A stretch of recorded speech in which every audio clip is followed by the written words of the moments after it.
The state of the nation is again under disarray as a new group, Revolution Now campaign, emerges amidst other issues Nigeria is faced with. The group, who had expressed their grievances against the government through protest despite the non-protest order issued out by the government, leaving many reportedly injured and others arrested as they carried out the planned simultaneous protest Monday, August 5, 2019, across 21 cities in the country. The group has protested the bad governance in the country and demanded a revolution, as the core convener, Omoyele Sowore, remains in the custody of the Department of State Services. However, so many Nigerians are left with unanswered questions regarding this issue. Was it right for the operatives of the Nigerian police to arrest protesters, or was it right for the Department of State Services to arrest the convener even days before the planned protest?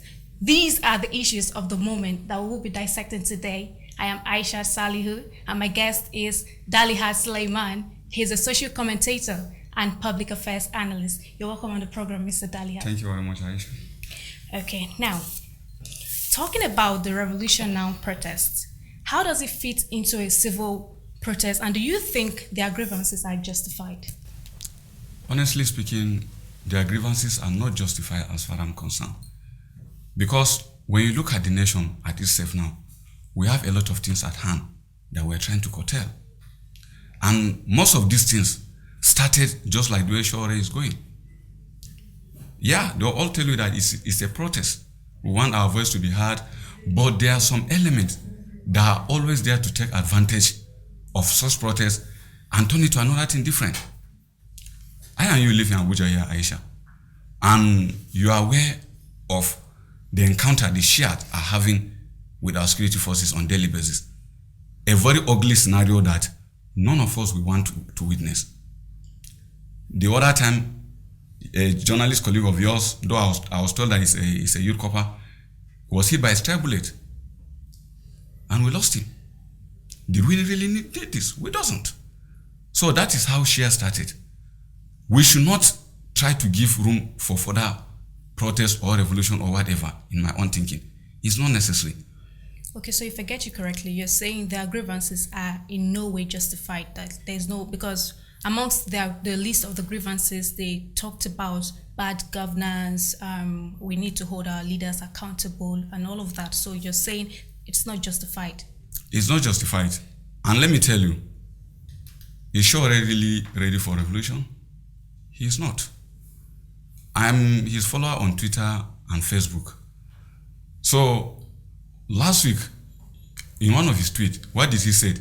That on Monday I'm going to set myself ablaze in order to stir up a revolution. Is such person serious? He's not ready. If he's ready for revolution, he will reach out to people. He will engage the youth. He's a youth. He will engage the youth. Because the youth are already aware of the problem of the country, is just to remind them, enlighten them. This is how to go about it. While he's doing this thing, he's connecting other various groups, civil society group and all that. This brings me to my next question. Recall that in a series of videos and interviews, he had said the only way we can hold our leaders, our voices can be heard as masses, is through revolution, and these revolution can be carried out through protests. So, what's your take on the whole protest thing, revolution, and all of that? When you watch because, Sowore, like you said he has to reach out to the masses, which he had already done through interviews. That was why he said we need to protest. We need to carry out this protest across 21 cities in the country. Let them know, let the government know that, okay, we're not okay with the status quo. We need a change. We need a revolution. What do you think? Aisha, let me correct you. It is not correct that he reached out to people. Sowore did not reach out to people. I'm a Nigerian youth, and I'm very active on social media. Very, very active. I have followers, and I equally have friends that have much followers than me. If you have reached out to people, I and other people, or not necessarily me, we could have heard it from some people. He did his thing with his group in Lagos after returning from US, where he based. He started making the noise in the media when he was in US. After returning, the next thing that he want to go for a revolution. as I'm telling you, we're in this country. Many things went wrong. I'm not a defender of this government, but I'm just trying to tell you that we're in this country. If we wanted revolution, we could have had revolution 4, 5, 7, or 8 years ago. Okay, so what does revolution in its generic sense entail? Thank you very much for this question. And I will now take you back to the Tunisian young man that I was telling you about. During the government of Ben Ali, there's a lot of issues in his government. There's breakdown of law in Tunisia, economic crisis, people were crying for, hardship and all that. Just like we are suffering unemployment in Nigeria here. Same thing. That means you agree with some of the grievances? Yeah, I agree with some of the grievances, but this is not the way to go about it. That's what I'm telling you. Okay. Yeah. So the young man, Mohamed Bouazizi, who today is a hero, he lost his dad at the age of 3. The little piece of land the dad left for him, his uncle got married to his mother. So he and the uncle now collaborated to start using that piece of land. They were growing fruit. So that fruit was the only source of, what he was using to sustain the family with. He has siblings. He went and harvested this fruit, put in his fruit cart, the one we normally call wheelbarrow here, okay, bring it to the roadside and hawking. He was hawking the roadside, selling it as a street vendor. So he got frustrated by the activities of the task force of the government of Tunisia. Okay. And he said he's a graduate. Though in other interview, they claim he was not a graduate because he dropped out because of the hardship, but he was sponsoring his siblings. So not once, not twice, not thrice. He came, they will come and they will confiscate his food items and they will go away with it. So the guy felt frustrated. The third day they did that same thing to him. He now went to the mayor of that city to complain. They stopped him from accessing the mayor. Okay. So he was upset, and the next thing he told them there is that as I'm living here, I'm not coming back alive. He went to a neighboring gas station and got gasoline. People were thinking he was joking. He come to a particular traffic junction close to the building where the office of the mayor is located, and that's how he poured the gasoline on himself and alight himself with matches. Yeah. And when immediately he said himself ablaze, he was running away from where people can even come to rescue him. To tell you that this is somebody that mean what what you wanted to do. But you didn't even make any effort. You were already saying that you do this, you burn yourself. You doesn't need to say it. Do it and become a hero like Bouazizi in Tunisia. Oh, okay. So if I get you correctly, what you're saying is he should have done something. He should have taken the. He should do something extraordinary. He should have, instead of probably seeking help from other people, he should have done it himself. Extraordinary. Let him do something exceptional that no Nigerian youth have ever done. Then we'll know that he's serious for revolution. See, I'm a young man, don't forget. I'm in my 30-something years. You understand what I'm telling you? If today, any revolution that we bring positive change, that will change the fortune of this country for good, that will not be an obnoxious to the sense of the majority of Nigerians, I'm ready to join such revolution. But not this kind of revolution by Sowore. Sowore, don't forget, was a presidential candidate in this country. Yes. He lost election 3 or 4 months ago. If this country was not stable, will he have think of even contesting for election? And you know what revolution means. The president have a lot of support cut across this country. There are some people that will not reason the way Sowore and his people are reasoning. Okay. And they'll pick offense. And when they pick offense, you know that they'll react. And when they react, there's always a backlash. Okay. So, and if there's a backlash, it will lead us to anarchy in this country. Okay, so what you're trying to say now is, if at all he felt there was need for change of government, it should only be through electoral processes, which he had actually come out which he was part of in the general elections as a presidential candidate. Okay, now let us come back to the protests now. You know, protests are parts and parcel of democracy.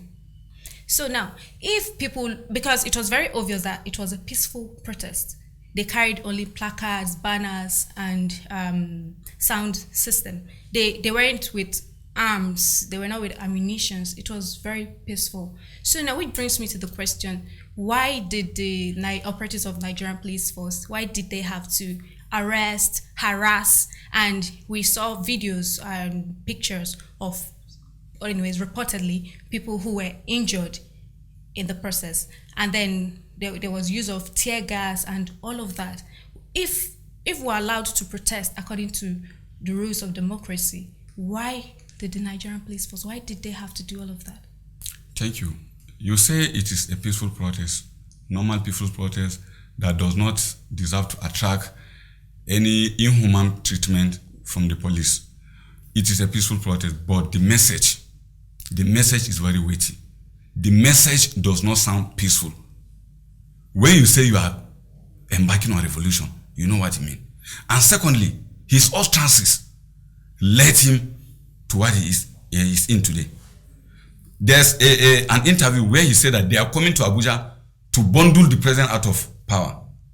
Can you imagine that kind of statement? That kind of statement is a treasonable statement as far as I'm concerned. Okay. You can't say that you are coming to Abuja to bundle the president. Is it your aim just to come and bundle a president that was democratically elected by the people, won a second time, and you are saying that you are coming to bundle him out of power? How? So that message, the message behind the protest, I think it is what alerted the Nigeria police. And mind you, the Nigeria police has a duty to maintain law and order in this country. For crying out loud, I will still be referring you to the Shia protest. That is how it started. Just 2 weeks ago or thereabout, we lost a finance police officer, a deputy commissioner of police in Abuja here. Is it nice? Who knows what will come out of this protest? So the police has a duty to maintain law and order. So, and if they envisage something, a danger, they can't wait till the danger happens before me and you, citizens, will start to, begin to blame them. They have to curtail it before it gets out of hand.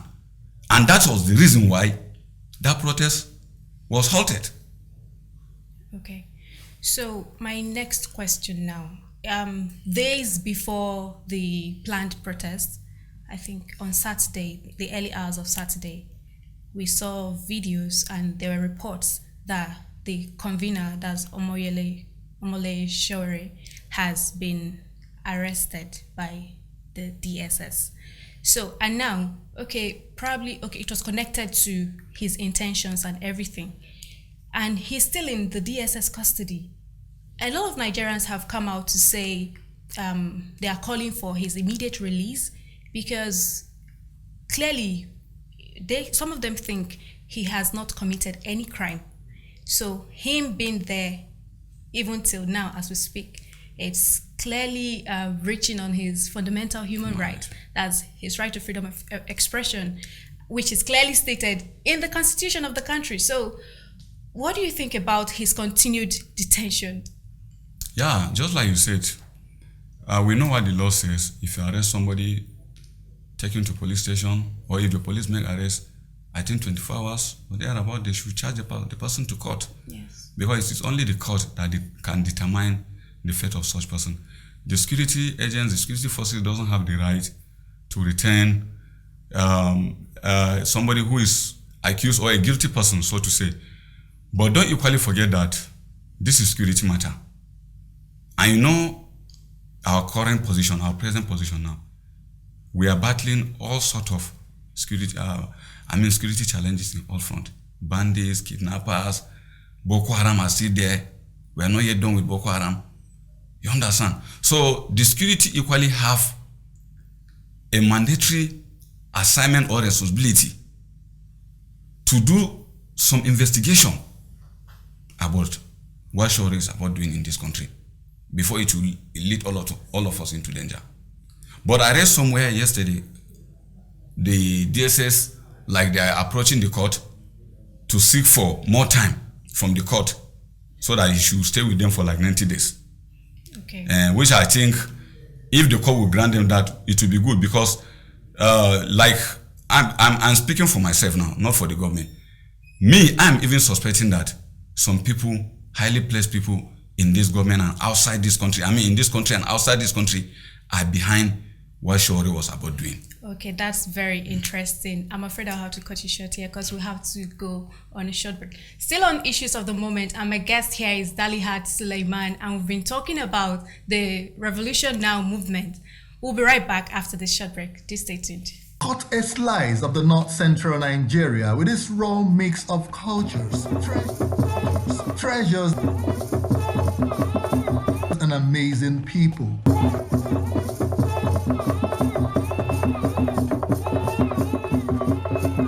Bask in the vibrant glory of the beauty of nature with striking landscapes. Harness the best from agriculture, commerce and entrepreneurship. Put in a mix of local politics and governance from a resourceful people with amazing lifestyles, and you are right in the center of the northern Nigeria.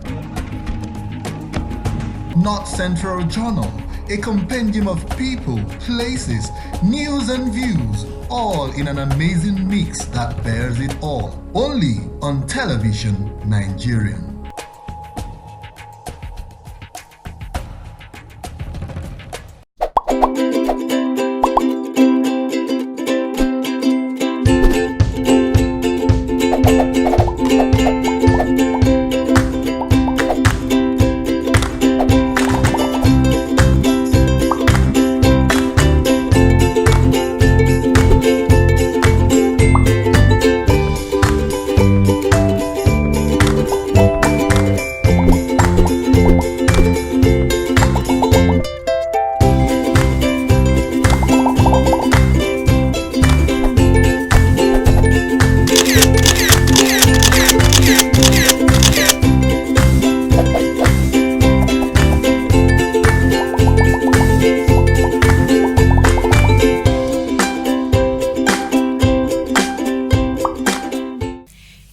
Joining us on the program, this is Issues of the Moment on Television Nigerian, and we've been talking to Mr. Dalihat Suleiman, a public affairs analyst.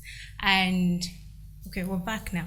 Before we went on the break, you talked about the Department of State Security Services asking the Federal High Court to grant them 90 days window to investigate the matter before releasing Sowore. Yeah.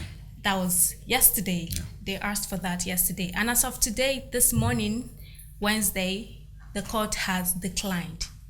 Now, my question here is, do you think even the judicial system is somewhat against the move on Sowore by the DSS? Because if at all, just like you said, if at all their move on him is justified and everything, I think the judicial system should just go ahead and grant them the 90 days window they requested. You know, the court doesn't work on perceptions. Okay. If you go to the court, if you are not speaking for yourself, you hire the service of a lawyer. And it depends on the argument your lawyer presented before the court. So the court work or pass its judgment based on that. So it may be that the lawyers of Sowore in the court presented better argument that convinced the judge or the court to rule in favor of Sowore. But that does not necessarily mean a defeat in the part of the government. Okay. Because we are still talking about security issue here. You remember the day Abubakar Malami was to be screened in the National Assembly. I think Senator Eyinaya Abaribe asked him that question. Why is it that the government are not respecting court order? They say they should release the Dasuki, they refuse, and all that. What did he say? He said there are some issues that they are above, security issues are above personal interests of an individual or of a particular group of persons. You don't joke with security. In developed countries, that is a top priority. You don't joke with security. So some of these things, They are doing it for the benefit of we, the citizenry, not the government as a whole. If this country is not stable, is not peaceful, if we are not in harmony, me and you won't be in this studio. I can't even from all the way from where I'm coming to this place. You understand what I'm telling you? So if Shore get a judgment today, I'm just hearing from you now. If you get a judgment today in his favor, it means his lawyers presented a better argument that nullified or defeated the argument presented by the government prosecutors or lawyers. It's not a big deal.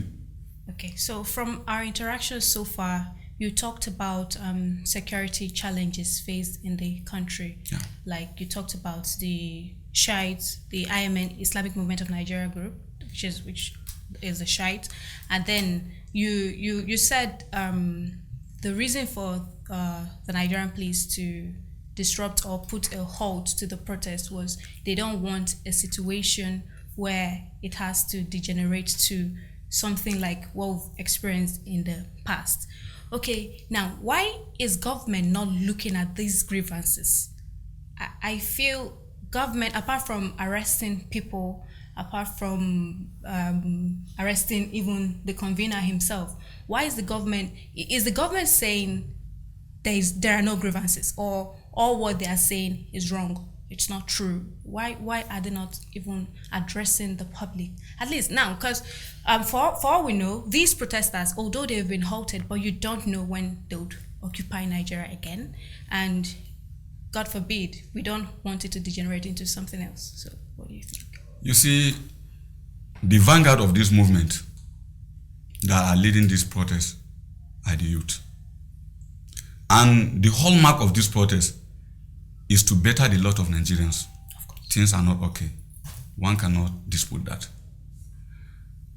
In 2014, I think our unemployment rate was about 13%. Then sometime in 2018, it go high to 18%, which is very huge, obviously. But I equally want you to understand that that was a country that was coming out of recession.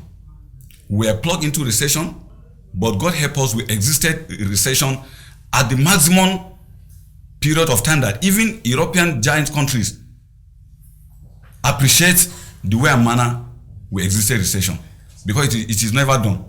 We enter a recession and come out in a very short possible time. And what caused us to enter recession? It is not something that happened today. It was a seed that was yet to be germinated. And the seed germinated when this government took over. You understand? And I and you, we are in this country. The government, to some extent, has this passion to better the life of the youth. Nigerians are suffering for lack of job. The unemployment is so alarming. So the president now, through his wisdom, introduced Empower, which I and you know. Some people may say, how much is 30,000? You don't know how much 30,000 can do to a lot of families. Some of us that are government workers are collecting 30,000 as salary as a government employee. So that somebody working or is under a scheme collecting 30,000 naira, it's not bad. The first they did, they absorbed over 500,000. And it is a continual process. These are ways to ease unemployment in a nation. These are ways to do, to bring remedy to unemployment in a nation. The president is doing his best in this regard. What I expect from Shore and his group is a revolution that we engage the youth in governance, not even politics, because the youth are already in politics. The revolution that we engage the youth in governance, like the one El-Rufai is doing in Kaduna State. There's something I posted on my page a week ago.